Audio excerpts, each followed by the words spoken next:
Hey, Composing Gloves here, and this is another liquid drum and bass video. I am pretty excited about where this track is going. I'll play it for you real quick right now, and then I'll explain what I have done. You'll notice that lyrics now exist. Now, of course, not been mixed. There's a huge number of things I would like to change mixing-wise, but the pieces are coming together. And this sort of ends right there, just so you know. So when I get there, it's just going to kind of end.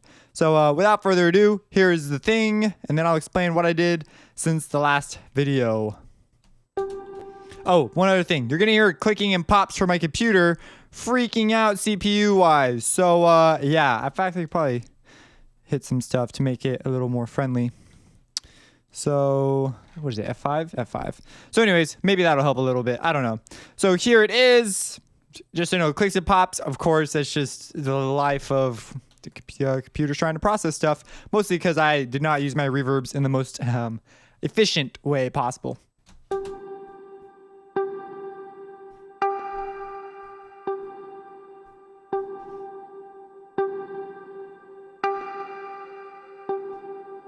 Shooting stars fly by in the sky where you're meant to be. Gravity is chained to your core. Will you be free? Break the chain.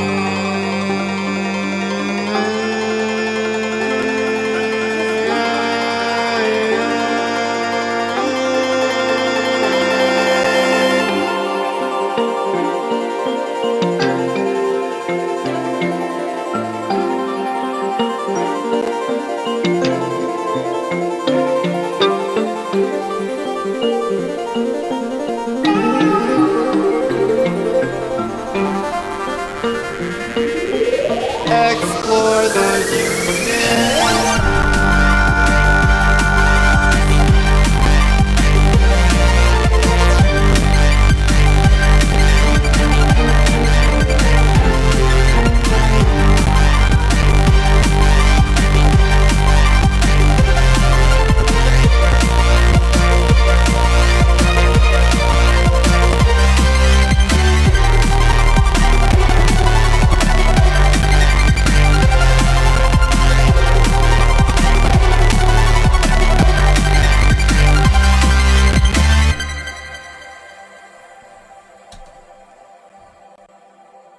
I gotta go to a point where maybe I'll gate that later. Yeah, so that's it. Oh man, I'm excited about this. It's got a lot of mixing I still need to do. This is a track where the mixing will really make things come out. My vocal needs to be compressed. I might do that manually because I like how it gets softer, and the song, also what's going on right here, gets softer. So that works out. So there's really two big things that changed. One is I added that string line, and then the other big one is I added vocals. So I was talking about giving it a back massage, and I kind of did. I went through here. Oh, I also have an EQ. You see EQ turning on here. That is got an enormous high cut on it for that 3 oscillators. So this EQ, this guy has got this big high cut, and it's just attenuating that enormous amount of reverb that comes up. I think I maybe even bust something. I'm using a lot more buses than normal. I've been not normal. I've just been using buses more often. I used to just stick to one chain, but as I get a little more complicated, it's just buses are just a nice way. In other DAWs, you bust the crap out of everything because reasons. But when you're being creative, you sort of make decisions differently than when you're going through a song and just mixing it so it sounds the best it can sound. So yeah, because right now, of course, everything's like up at max. It's clearly being completely crushed right here, which is just kind of how life is right now. And when I mix it, I'll have to see what I can do to add space and create a really big, impactful moment. I definitely help myself out right here by taking out the low end. You'll notice that is another thing I did mixing-wise, is I took the low end out, so and you notice there was no sub at the beginning like there used to be, and I even high pass a bunch of stuff now so that it hits really hard right here. The only thing now that sort of has low end in it is my voice, and I might do a little sneaky EQ move right there to take out like maybe 200 and below, 200 hertz and below and do that. So if you've been following my critical listening course, I'll tell you right now, because I've been really diligent. I've been doing like a half hour, sometimes even an hour of practice, because sometimes I'm sitting at school just waiting and I'll put my headphones on and I'll just listen to frequencies. And it's really, really producing some unusual, like I'm really beginning to take a lot of notice to things I did not have. Like it's just my hearing's getting so much better, even though it was already pretty good, but now it's like getting really, really good. So let's talk about these vocal things. I know there are people wondering, how do you do vocals? La la la la, vocals. How do you choose to record them? Do you use Edison? Do you use another plugin? I used to use Edison. There are reasons I don't. For reasons, they're great for short samples and things, but if you're going to record anything long or repeatedly, which I used to use that for, you're going to run into issues with it like drops samples or something. It's weird. I discovered it through it became an issue when I started doing tutorials, because I would record using Edison, which if you don't know, that's a plugin FL uses that most people use to record the tutorials. You used to see me, it would start off with me hitting Edison, and now I use the playlist. You might be wondering why. Well, it takes, I believe, 5 times as much memory to record things that way. Something like that. Then the memory, the RAM required goes way up because it's made for editing samples. It's great for that type of a thing. But if you're going to be recording a long piece of audio like I was for like an hour, 2 hours sometimes, I would need, something. And what would happen was it would slow down to process audio. I'm not sure exactly what would happen. I was reading about it in the manual because I was trying to figure out what the deal was going on. And pretty much it slows down its processing in some form. And so I started using the playlist editor, because what I would have to do is I noticed that my voice would get way out of sync with the video, and I'd have to go through and sync it up like at 12 different spots throughout the video to get a decent sync. So my voice will go out of sync a little, and all of a sudden it'll be like perfectly back on, out of sync. And that's why this guy down here, this oscilloscope, is so important to me, is because it lets me sync up my audio throughout the video really easily. But ever since I started using the playlist editor, all those problems went away. So I choose to record with the playlist editor. And what you do is you just hit record. A little dialog box will pop up. You can pretty much get rid of it. If you want those options, you just right click and it'll tell you, oh, do you want to record this, that, or the other? So you hit record. For those of you who have never recorded like anything ever, then and DAWs, you got to hit the record ready button if you want to record on that track. So you hit F9 to bring up the mixer, which is just a nice shortcut. And what you do is you go, oh, I want to record these tracks, and you arm them is what it says. And then when you hit record, it'll record all the audio going into those tracks. Really not that crazy, but that is for like real time. It's different than Edison. So that's why I chose to do that. Now I recorded it, and now a lot of you, especially when I was new, I wanted to know how you got cool sounding vocals. I use Newtone. I have a 5-part series on Newtone in the FL12 Effects series that makes editing with it really nice. And I used it to do my harmonies as well. Now I don't have the original vocal. I have the harmonized version in here because that's just how it works out. So what you do is I sang a bunch of takes, and I'm a terrible, terrible singer, but I'm a great editor. So some of you guys might debate that, but I think I'm pretty good at editing vocals, and especially the tuning side. You begin to pick up an ear for flat, sharp, stuff like that pretty quick. There's one note in this area that's still sort of, I'm like, but I spent a good chunk of time trying to finagle it, and I wasn't having it. So maybe I just determined that it just kind of sounded weird. It wasn't necessarily that it was wrong, it's just something that bothered me, and you always want to be suspicious of those things that bother you. So anyways, these are the original vocals, the original take. They're not that great. They're very out of tune. I sing wrong notes, but I tried to be in tune. And this is I believe my first take.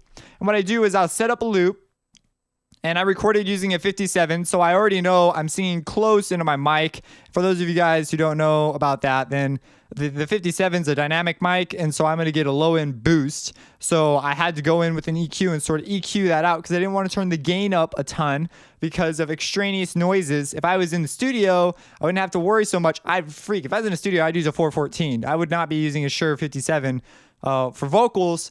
And then there's those stories about, I forgot her name, but she claimed she was really famous too. I forgot which one it was though, but she used a 57, the nameless artist, but she's a girl, so her voice is an octave higher. So the proximity effect doesn't have near the effect it does on a guy's voice, which is an octave lower.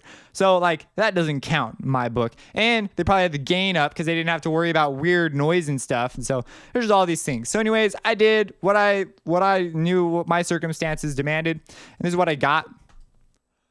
Shooting stars fly on by in the sky where you're meant to be. Very out of tune. So you can see it's a glorious thing. So anyways, yeah, and there's clicks and pops. I was having issues with that because of the amount of reverb and stuff I was doing. So I recorded the whole thing. And I think I deleted the audio file, but I had it playing as a record. I was considering, if you really want to avoid that problem, like if you're going to do a vocal tracking session, honestly, you should bounce all your stuff out as audio, or maybe just one master track. If you're just focused on vocals, then don't worry about that other stuff right now. Get all your vocals set up on another track, maybe even move into Pro Tools, which is, made for that a lot more than FL is. And then you do your tracking, and then you just import everything back into your original session. You might think that's kind of not unnecessary, but rather long. If you want to avoid clicks and pops and stuff, because redrawing waveforms and stuff and just recording in general is more friendly in Pro Tools than it is in FL. But if you're just working in FL, it's still totally possible. You just want to open it up in a separate session where your RAM isn't sitting at 33 the whole time. Or not RAM, that's the RAM, right? This is processing. Whatever that meter is. CPU load. Where your CPU load, this is the RAM, memory usage. So, okay, so I recorded it, I got that, and obviously I tuned it and I came out with these. These are my final ones. Shooting stars fly on by in the sky. And then, so I believe that one is no, this one's the harmony. Shooting stars fly on by. So you hear clicks and pops. Some of those clicks and pops are on the recording. Some of them are being introduced by my session, which makes it really confusing to hear. But these are clean. These are clean. I went through it. I made sure they were clean. Just by doing a lot of sort of troubleshooting. I didn't open that up in the other session like I just recommended, and that's why I recommend it. You avoid, because there are some takes I just couldn't use, but I was doing a lot of practicing. You should record all your practice takes. Like, I was singing it a bunch last night, came up with my lyrics. I think they're really cool, sort of deep lyrics, but this isn't philosophy, this is audio engineering. So, recorded those, and then I put them into Newtone. So I grabbed it. What you do is I create separate tracks for Newtone.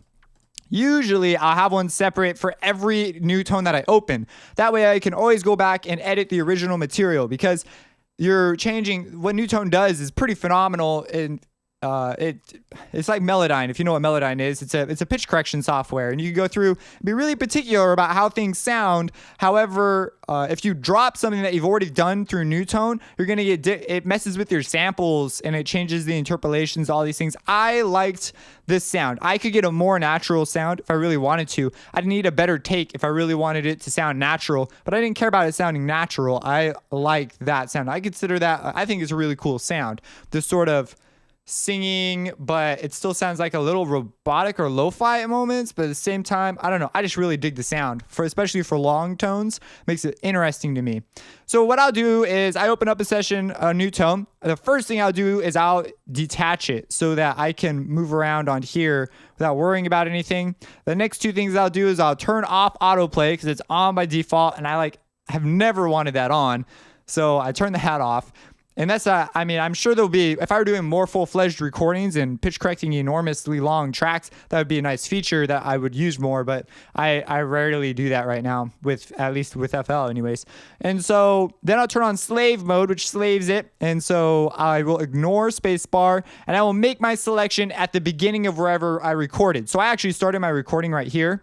You want to be sort of clever about how you do this. So you want to record at the same spot, as you can see, for all your takes. You want that so that when you put this at 0 and you drop the entire audio file into here, this will also become 0. And as you see, now as I move around, the changes are reflected because it is ignoring a host selection and ignoring and the spacebar thing is just so that when I hit spacebar and I've selected Newtone, so my keyboard focuses on Newtone, when I push it, it will not mess with my session. So I got it all synced up and working nice, which is like, if you're brand new to Newtone, that is a battle.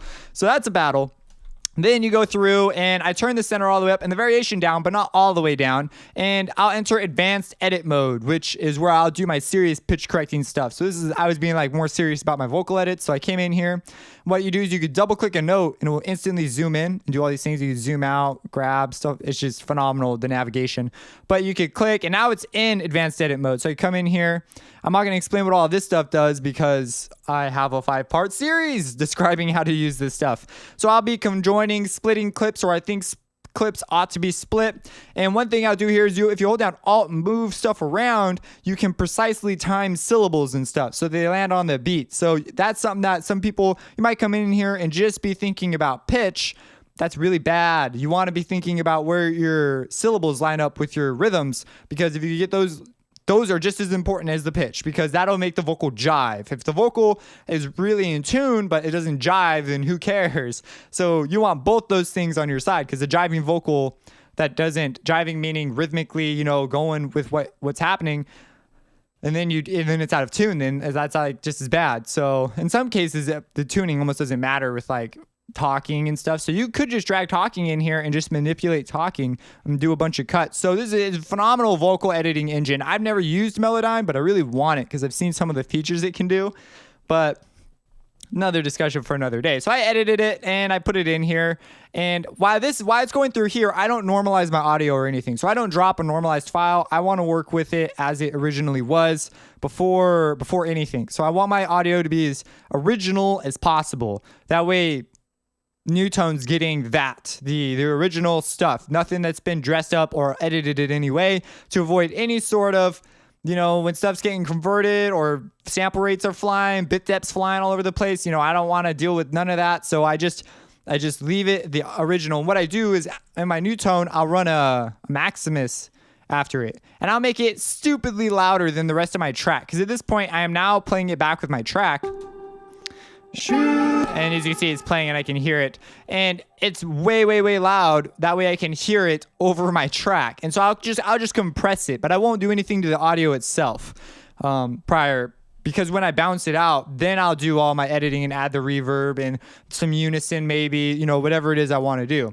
And if I have multiple takes, I've done some tracks where I've had like 12 Newtones open for one verse, and then like I'll hold another 12 for another verse. So this can get kind of intensive depending on how crazy you're getting. Usually if you have that many vocals though, there's not too much happening in the backing track. So your mixing job is principally vocals.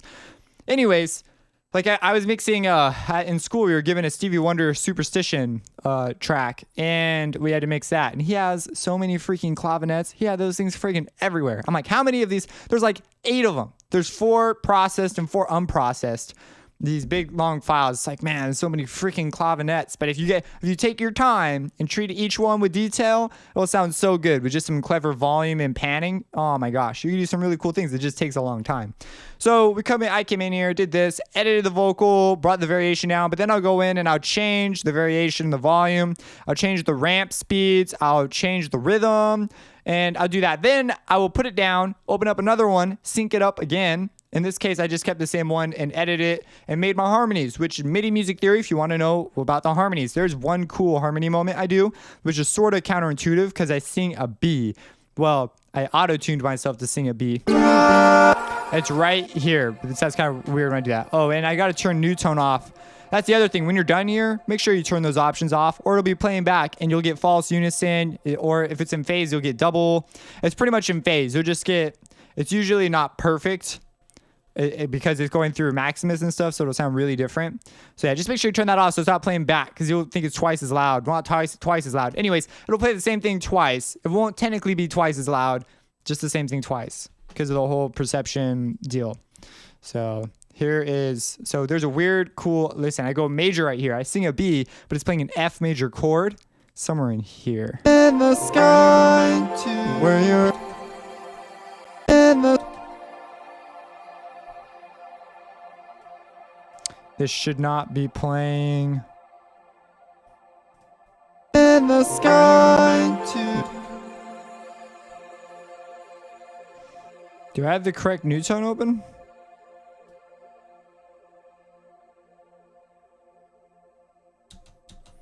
Oh, maybe it's just my keyboard focus is on there still. Yeah, my keyboard focus was on there. Okay. So, okay. In the sky. No. I just silence it. Where you're meant to be, gravity. See that not positive. It sounds positive to me. I just have that weird connection. But it's major. Gravity. That's cool. That's so cool to me. Dig it. Dig it a lot. So anyways, the vocals went down. I did that for that and then did the harmony and then I did that for the other vocals. So that's sort of my vocal process. The singing is like obviously the most important part. If you can get down good solid signal, and so it's not like something you have to blow up a lot. In this case, these were pretty soft, but digital audio, you can record soft. Like you don't want to peak. You have lots of headroom digitally.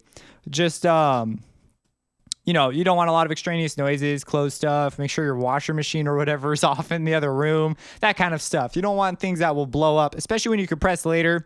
And you want to be careful if you have the luxury of your P's, of your sibilants, and anything that goes tss, you know, stuff like that. Your pops, your plosives, sibilants, anything like that you want to be aware of when you're recording. So you might sing off to the side a little bit or back. You know, trained singers, the best ones, will go back and forth. So if you're your own singer like I am most of the time, you'll do stuff like that. I do have another singer I work with regularly. This has been moved. Another singer, her name is Sam Garza, that I want to do another track with. She is cool. She did Eternal. She was the singer in that one. And that one, if you want to know about those vocals, those ones are like crazy. We recorded them in a library. And I had to break out vocoders and all. Well, didn't have to. I broke out all manner of just weird stuff. I was using Harmor. I almost did Harmor here, but I don't. This to me is more pure in what I was going for. I did the same thing over here with Universe. Explore the universe. That thing. Explore the universe.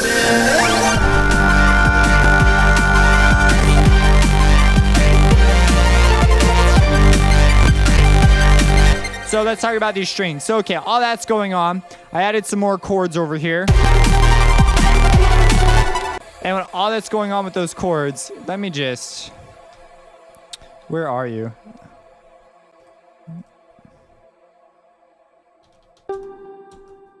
That's it. That's the one I want to silence. Okay. So I really should just slap a gate on there or something. But it creates a thick layer in the background that I rely on in the track. It's still there. I just turned that off though. This is it, right? Yeah.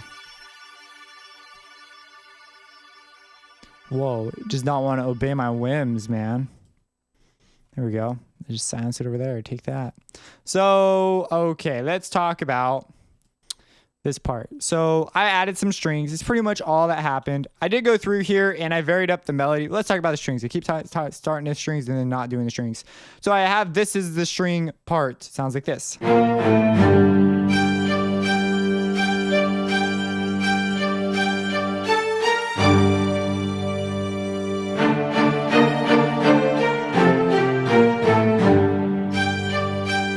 So pretty sort of Pirates of the Caribbean like. I do get a pretty heavy Ghosts and Stuff vibe. Mine is like a way different vibe, I think, but I still get that vibe, which I thought was pretty cool. So I talked about last time how I had that dun dun dun and I wanted to make that more of a melodic thing. Well, that turned out to be a genius idea, like one of the best ideas I've had. And so I did that over here, and then over here I bring it in, and with everything else, it acts as sort of a counter melody thing, and the highs pop out. When I mix it, it's going to sound even better. I'm considering all sorts of weird stereo imaging stuff that could probably make it even sound more full, that would pop out of the mix more, because it's definitely sort of a more full part.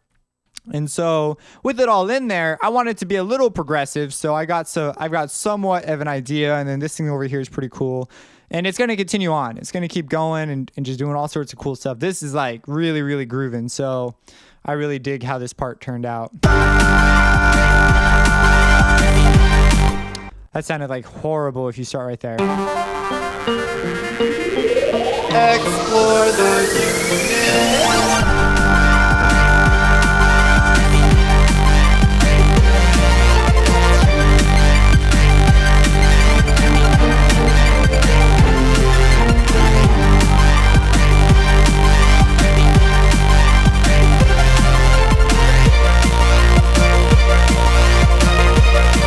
So again, music theory, if you want to know about that, MIDI music theory. Now these vocals have to be mixed, and this part right here is really good. It's just sitting, first off, it's too loud. Got frequencies that pop out that sound like resonance frequencies, and like the one It sounds a little higher than 1K. It's like from 1K to like 4K, which is where you typically want to boost. And I know that this microphone has a presence peak around there.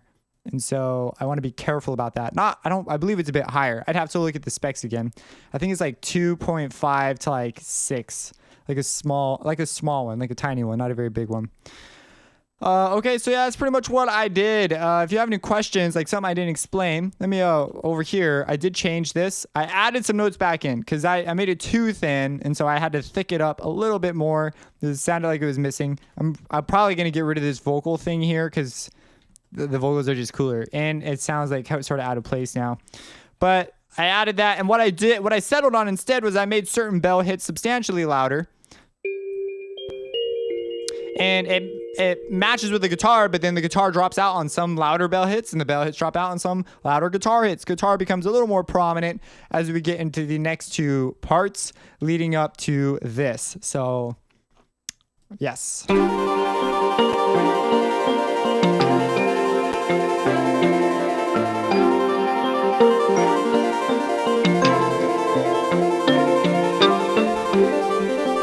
And I believe... No, I didn't grab the guitar and pull it out. I was attempting to do that, or not attempting. I was doing that, and it just wasn't jiving, so I didn't do it. But anyways, yeah, that's where this track sits right now. Some liquid drum and bass. I really dig it. I think it is super cool. This moment's amazing. As long as I just keep it up, it'll continue to sound freaking cool. So again, a little more mixing. Maybe I'll break out a vocoder for later, maybe not. But that's where it sits. If you have any questions, opinions, accusations, concerns, inquiries, donations, just let me know. I have a Patreon. Support me on Patreon. Subscribe and have a blessed day.